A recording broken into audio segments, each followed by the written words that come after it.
The idea of religion and politics is a sensitive issue,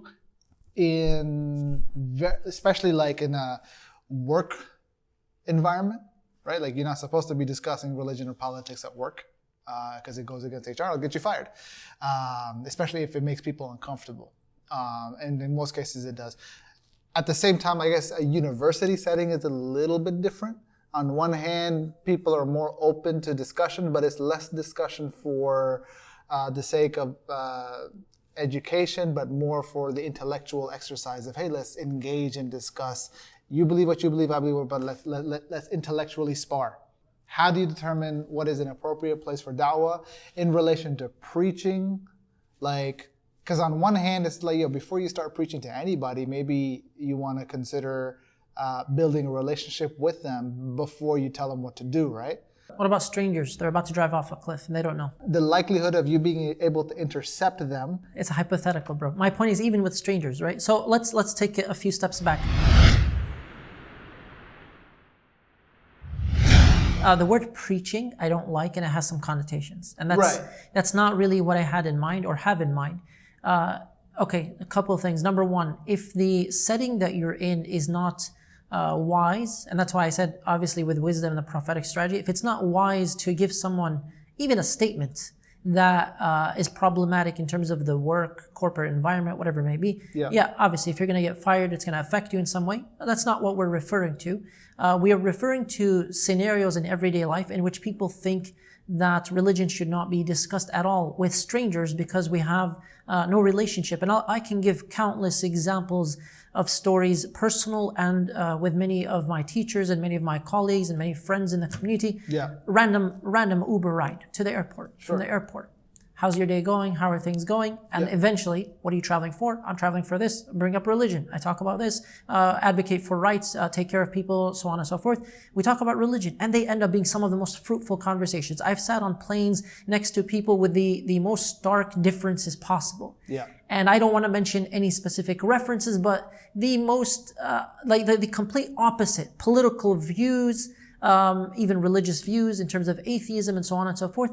And I've had some of the best conversations. And alhamdulillah, in many cases, a lot of cases, we ended up having good connections afterwards. In many cases, people who became Muslim because a conversation was sparked in a place in which somebody else might have thought it's not appropriate. Maybe a more appropriate question in this regard is, how do you break the ice with a stranger? Because that's a skill. Sure. That's a skill that a lot of people don't have the appropriate tact with. Sure, and I don't think that I can, if somebody doesn't already know, I don't think I can explain that. Okay. If you don't already know socially, and also not just socially, but in terms of the culture that you are a part of.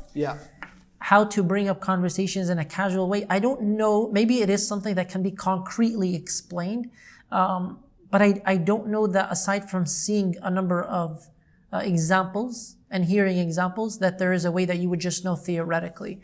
Obviously, being casual, being socially engaging, being coming off with a smile, being very kind, not being very preachy. Sorry to use the word preachy. I don't like that word.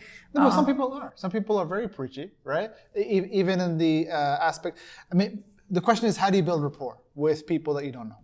Yeah. So start off with something that we're flying to this place. Some guy literally sat next to me on the plane. He's like, so you go to Miami? I'm like, I hope so. Or you go to Tampa? I hope so. I was flying to Tampa for a lecture. I'm like, we're going to the same place. And he started laughing. He's like, oh, I meant to ask, are you going home? So he messed up. I'm like, don't worry, I understand. I started laughing. So it started off the conversation. Ice was broken. In other cases, people ask, are you going home? Are you flying home? Where are you flying to? You order something, or you got your drink or your snack or something. Oh, that's really good. I tried it with that. Ice is broken. What do you do for a living? Ice is broken. It could be anything. So find something. The weather. That's the most obvious, easy example. Wow, it's really hot here. Wow, it's really cold here. Wow, it's really bright here. Wow, these things. Wow, everyone's wearing masks. It could be anything. Start off with something that's really casual, insignificant, and then build your way towards later on. Maybe not even intentionally, but hopefully subconsciously building towards something more meaningful. Really try to establish a meaningful conversation with this human being, and naturally what you believe will come out. Naturally. It's not, hey, if you don't become Muslim, you're going to hell. That's not an approach that we're taking in most cases. And I know that some people will be triggered by that statement that I just made and say, well, what if that's true?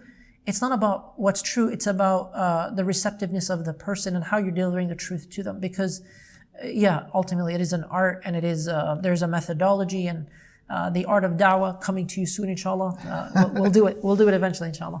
I guess maybe the other, maybe a small point you want to close off with is, okay, so maybe it's not that hard to break the ice, objectively speaking, right? Because of all these so many surface level things that we all have rapport on.